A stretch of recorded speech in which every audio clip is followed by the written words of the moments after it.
Rwanda, la vérité sur l'opération Turquoise. C'est le titre de l'ouvrage que notre invité Afrique d'aujourd'hui, sur plus de 650 pages, le journaliste d'enquête et essayiste franco-camerounais Charles Onana a jeté un pavé dans la mare. C'est très simple, c'est parce que l'histoire officielle est fausse, et c'est surtout parce que pendant 25 ans, on a essayé de nous imposer une version, mais lorsque j'ai consulté les archives des Nations Unies, je me suis rendu compte qu'on nous a beaucoup menti.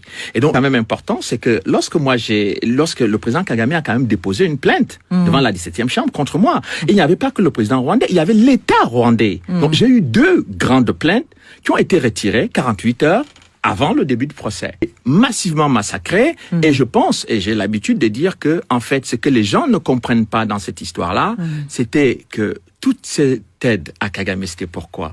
C'était pour obtenir les mines de coltan et des diamants à l'est du Congo. Parce que les gens ne comprennent pas. Et, bon, on est resté sur le massacre, etc. Mais on a laissé tout ça se faire parce que ceux qui voulaient mettre Kagame au pouvoir devaient être récompensés par les mines de coltan et des diamants en République démocratique du Congo. C'est pour ça que la République démocratique du Congo aujourd'hui vit une situation terrible, c'est-à-dire qu'on a dépassé le nombre de morts qu'il y a eu dans la tragédie rwandaise. C'est-à-dire on a dépassé l'ensemble de la population rwandaise de 1994, c'est-à-dire près de 6 millions de personnes. On est à près de 10 millions de morts au Congo et personne ne veut en parler parce que parler de ces morts-là signifie interroger le rôle et l'action de Kagame et du Rwanda sur le territoire congolais. Son premier ministre, Édouard Balladur, quand il a dit non, il faut qu'on fasse l'opération Turquoise au Zaïre, c'est-à-dire le déploiement de l'opération Turquoise, c'était à Goma.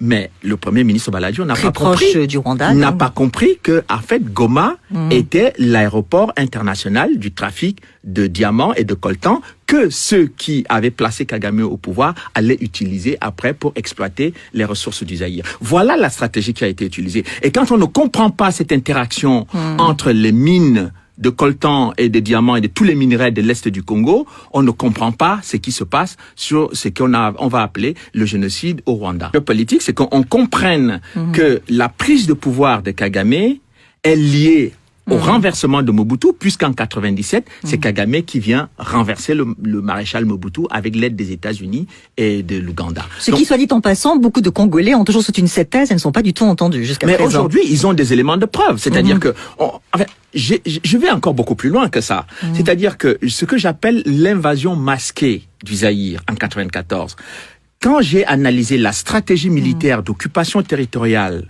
du Rwanda, je me suis rendu compte que Paul Kagame a fermé la frontière avec la Tanzanie, a fermé la frontière avec le Burundi, et toutes les populations étaient dirigées vers l'est du Congo, parce que il y avait en prévision d'envahir le Congo. Mais on ne pouvait pas envahir le Congo comme ça, brutalement, militairement. Il fallait qu'on trouve un prétexte. Et le prétexte, c'était lequel? Qu'il y a des génocidaires qui sont réfugiés à l'est du Congo. Tout à fait. Et depuis plusieurs années, les génocidaires se trouvent autour des mines de diamants et de coltan de la République démocratique du Congo, dans lequel on trouve de nombreux rapports des Nations Unies qui démontrent que le Rwanda pille les richesses du Congo et vend le coltan à Kigali. D'accord. Alors quand même, le Rwanda est présenté comme un modèle pour l'Afrique. Il en est un sur le plan économique. Non, mais ça c'est de la propagande d'ailleurs. Ce qui serait intéressant, c'est qu'on sache d'où...